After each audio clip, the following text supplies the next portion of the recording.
तो देश और दुनिया की तमाम बड़ी खबरें आपको दिखाएंगे, लेकिन सबसे पहले नजर डाल लेते हैं 20 बड़ी खबरों पर। नॉर्थ कोरिया ने एक बार फिर से 2 बैलिस्टिक मिसाइल लॉन्च कर दी हैं। ये दावा साउथ कोरिया की सेना ने ही किया। इससे 2 दिन पहले नॉर्थ कोरिया ने जापान के ऊपर से प्रशांत महासागर क्षेत्र में मिसाइल दागी थी, जिससे पूरे जापान में हड़कंप मच गया था। तो वहीं पूर्वी जापान के लोगों को चेतावनी भी जारी की गई। मैक्सिको में हथियारबंद लोगों ने टाउन हॉल मेयर के घर पर ताबड़तोड़ फायरिंग कर दी। फायरिंग में करीब 18 लोगों के मारे जाने की खबर। हमले में टाउन हॉल के मेयर समेत पूरे परिवार की हत्या की गई।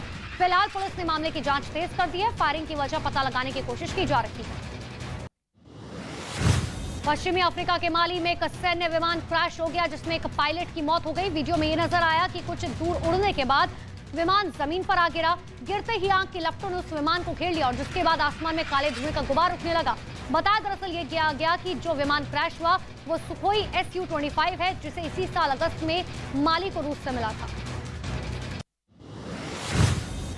दक्षिणी ग्रीस के काइथीरा आइलैंड पर एक नाव अचानक चट्टानों से टकरा गई, जिसकी वजह से नाव डूब गई। बताया दरअसल ये गया कि इस नाव में करीब 100 प्रवासी सवार थे, जिनमें से 15 लोगों की मौत हो चुकी है। तो वहीं बचे हुए लोगों के लिए रेस्क्यू ऑपरेशन चलाया जा रहा है।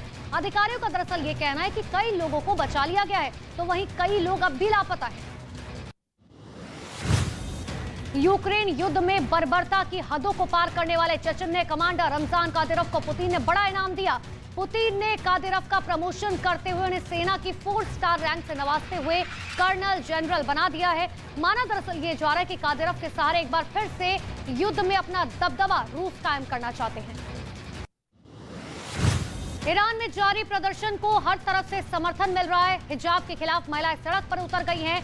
महसा अमीनी की मौत के बाद तो ये प्रदर्शन और भी उग्र हो गया। फ्रांस की ऑस्कर विनिंग अभिनेत्रियों ने भी ईरानी महिलाओं के समर्थन में उतर आई। उन्होंने अपने बाल काटकर वीडियो सोशल मीडिया पर शेयर किया और अपना समर्थन दिया। अमेरिका के कैलिफोर्निया में भारतीय मूल के 4 लोगों के शव मिलने से हड़कंप मच गया। पुलिस को चारों शव झाड़ी में मिले। हालांकि शुरुआती जांच में पुलिस ने अपहरण के बाद हत्या की आशंका जताई। सभी लोग पंजाब के होशियारपुर के रहने वाले थे। चारों लोगों की हत्या की खबर मिलने के बाद परिवार में मातम पसरा हुआ है।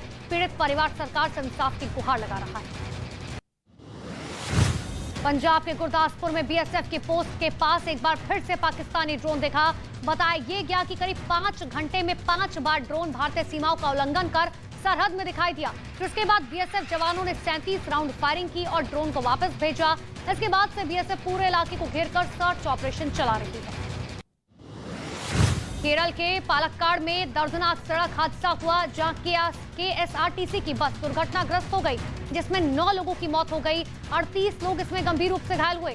दरअसल बस स्कूल के छात्रों और टीचर्स को लेकर ऊटी जा रही थी और इसी दौरान एक बस ने पीछे से टक्कर मार दी, जिसकी वजह से यह हादसा हुआ। लेकिन बताया गया कि मरने वालों में 5 छात्र थे। पश्चिम बंगाल के जलपाईगुड़ी में दुर्गा पूजा विसर्जन के दौरान नदी में अचानक से बाढ़ आ गई। हादसे में 8 लोगों की मौत हो गई। अभी भी 25 से ज्यादा लोग लापता हैं। आनन फानन में प्रशासन ने रेस्क्यू ऑपरेशन शुरू किया। लापता लोगों की तलाश तेज कर दी। हालांकि एनडीआरएफ की टीम भी राहत और बचाव काम में जुटी हुई है। हादसे पर पीएम मोदी ने ट्वीट कर दुख जताया।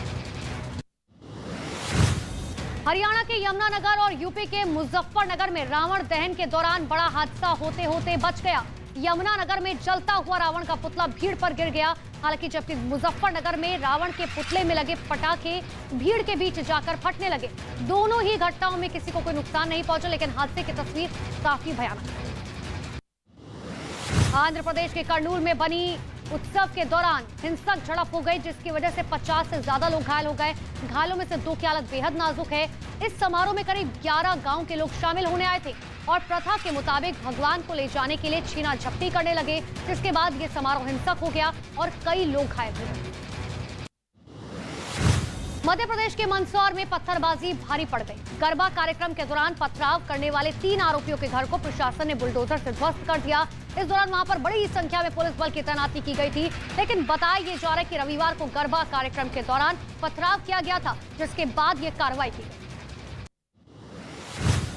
राजस्थान के बीकानेर में डांडिया खेलने के दौरान छेड़खानी का विरोध करने पर एक लड़के पर चाकू से हमला कर दिया गया, जिसके बाद वहां पर हड़कंप मच गया।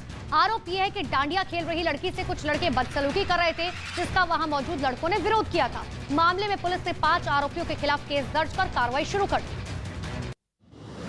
यूपी के झांसी में लगातार दूसरे दिन दबंगों ने एक आदमी की जमकर पिटाई कर दी। आरोप है कि यह आदमी सरकारी शराब की दुकान में ओवर रेटिंग का विरोध कर रहा था। इसी से नाराज दुकानदार ने अपने साथी के साथ मिलकर आदमी को लात, घूंसों और लाठी डंडों से पीटना शुरू कर दिया।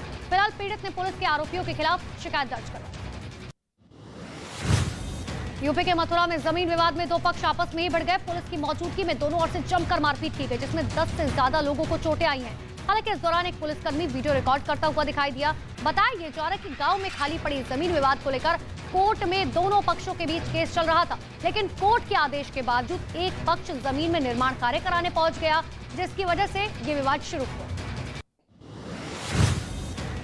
यूपी के महोबा में पुरानी रंजिश में दो पक्ष आपस में भिड़ गए। दोनों तरफ से जमकर मारपीट हुई। इस दौरान महिलाएं एक दूसरे के बाल खींचती हुई, उन्हें घसीटती हुई नजर आई।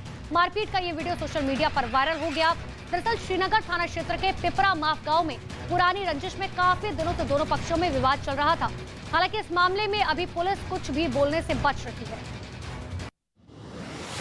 हरियाणा के नूह में अपराधियों पर प्रशासन ने बड़ी कार्रवाई की। यहां जुबैर नाम के एक बदमाश के अवैध निर्माण को बुलडोजर ने जमींदोज किया।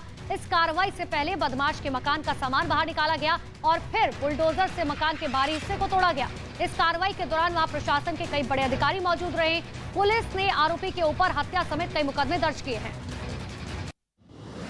यूपी के अयोध्या में भारी बारिश से जनजीवन अस्त व्यस्त हो गया। यहाँ 36 घंटे की बारिश की वजह से शहर पानी पानी हो गया। घरों में पानी भर गया। किसानों की तैयार धान की फसल को भारी नुकसान पहुंचा। हालांकि अभी भी भारी बारिश लगातार जारी है। भारी बारिश की वजह से प्रशासन ने क्लास 1 से 12वीं तक के सभी स्कूल बंद कर दिए। और कर्नाटक के मांड्या में भारत जोड़ो यात्रा में शामिल हुई सोनिया गांधी। इस दौरान राहुल गांधी भी सोनिया के साथ नजर आए। भारत जोड़ो यात्रा में कुछ दिव्यांग भी नजर आए। इस दौरान राहुल गांधी ने दिव्यांग लोगों से बातचीत की। वहीं राहुल बेटे की भूमिका में नजर आए और अपनी मां के जूतों के फीते बांधते हुए दिखाई दिए। बता दें कि आज कांग्रेस की यात्रा का 29वां दिन है।